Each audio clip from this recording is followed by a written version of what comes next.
Hello everyone शांति पाठशाला को मु आपण मानंकु स्वागत जनाउछि। आजिकार एक नूतन वीडियो रे आमे आलोचना करिबा धान चाष उपरे एक सुंदर रचना। वीडियोटी को शेष पर्यंत निश्चय देखिबे। चलंतु आरंभ करिबा।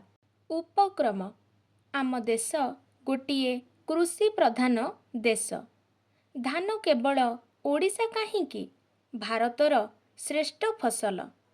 धान चाषरू अमल हेबा द्रव्य ओडिया मानंकर प्रधान खाद्य। एणु एही चाष उपरे समस्ते गुरुत्व दियंती। साधारणतः खरीफ और रबी ऋतुरे एही फसल करा जाए। भारतर अधिकांश लोक चाषी। धानरू चाउल बाहरे ओ सेथिरे भात हुए। आम ओडिशार अधिकांश लोक भात खाआंती। एणु धान चाष उपरे समस्ते निर्भरशील। केउ केउ स्थानरे वर्षकु दुई थर धान चाष हुए। वर्षा दिनरे थरे एवं खरा दिनरे थरे। खरा दिनरे हेबा धानकु टाइचुंग कहंती। पद्मकेशरी, मसूरी, बायभंडा, रत्नचूड़ एपरी अनेक प्रकारर धान रहिछि।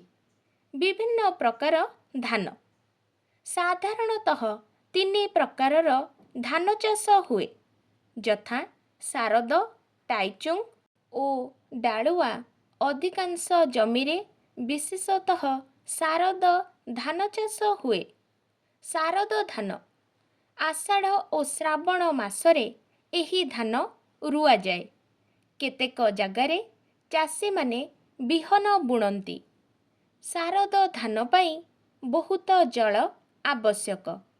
धान बिल गुड़िक समतल रहिले सबुठारे समान भावरे पानी रही पारे।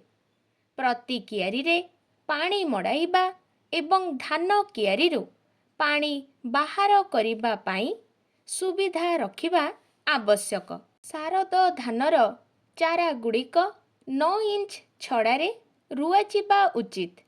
प्रति बुदारे 3 रु 4टा लेखाएं चारा रोइबाकू हेब। धान गछ रोइबा पाई बिलरे 6 रु 8 इंच गहिरर कादुओ रहिबा दरकार।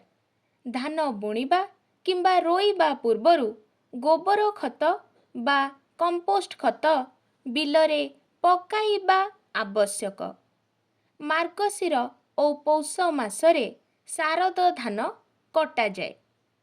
टाइचुंग बा बियाली धान भाद्रव और आश्विन मासरे एही प्रकार धान चाष करा जाए।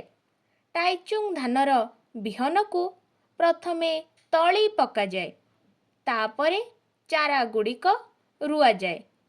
रोइबा परदिन ठारू 2 सप्ताह पर्यंत कियारी रे जेपरी 2 इंच गभीर रे पानी रहे ताहार सुविधा करिबा उचित। गछ गुड़िक 25 दिनर होइगले बिलरू पानी बाहर करा जाए। एही समय रे 3 इंच पानी रहिथिबा दरकार। धान गछ गुड़िक बढ़ी शक्त हेबा परे खेतरू पानी संपूर्ण भावे बाहर करी दिया जाए। टाइचुंग धान पाचिगले ताहा काटी आनिबा दरकार। कारण बेसी डेरी कले धान गुड़िक तले झड़ी नष्ट होइजिब। टाइचुंग धानर बिहन बुणिबा पूर्वरु एवं परे गछ बढ़िबा पर्यंत नियम अनुसारे नाना प्रकारर सार ओ औषध व्यवहार करिबाको पड़े। डालुआ धान बाहर बा बेणा जमिरे भल भावरे बढ़े। डालुआ धान बुणिबा अपेक्षा तली पकाई रोइले अधिक अमल मिलिथाए। डालुआ धान बुणिबाकू हेले 1 एकर जमिरे 1 महण बिहन दरकार हेब, किंतु तली पकाइले ଏକ ଏକର ଜମି ପାଇଁ ଅଧମହଣ ବିହନ ଯଥେଷ୍ଟ ହୁଏ। ଏହି ଧାନର ତଳିଗୁଡ଼ିକ ଧାଡ଼ି ଧାଡ଼ି କରି ରୋଇବା ଉଚିତ। ଦୁଇଟି ଗଛ ମଧ୍ୟରେ 4 ଇଞ୍ଚ ତଫାତ ରହିବା ଦରକାର। ପ୍ରତି ସ୍ଥାନରେ 2ଟି ଲେଖାଏଁ ଚାରା ରୋଇବା ଦରକାର। ଚାରା ରୋଇବା ପୂର୍ବରୁ ଯଥେଷ୍ଟ ଖତ ଦେଇ ଜମିକୁ 4-5 ଥର ହଳ କରିଦେବା ଆବଶ୍ୟକ।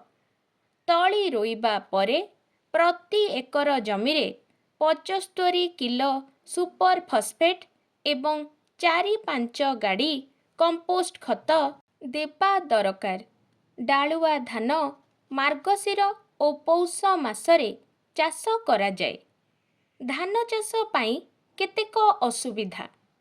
ଧାନ ପାଇଁ ପ୍ରଧାନ ଶତ୍ରୁ ହେଉଛି ଝିଣ୍ଟିକା, ନଳିପୋକ, ହଳଦୀଗୁଣ୍ଡ ପୋକ, କାଣ୍ଡବିନ୍ଧା ପୋକ ଓ ରାନ୍ଧ ପୋକ ଇତ୍ୟାଦି। ଏଗୁଡ଼ିକ ଧାନର ବିଶେଷ ଭାବରେ କ୍ଷତି ଘଟାନ୍ତି। ତେଣୁ ଏଗୁଡ଼ିକର ବିନାଶ ପାଇଁ ପୋକମରା ଔଷଧ ବ୍ୟବହାର କରିବା ବିଧେୟ। ଶେଷ କଥା, ପାଚିଲା ଧାନ ଗଛର ସର୍ବାଙ୍ଗ ଆମରି କାର୍ଯ୍ୟରେ ଲାଗେ।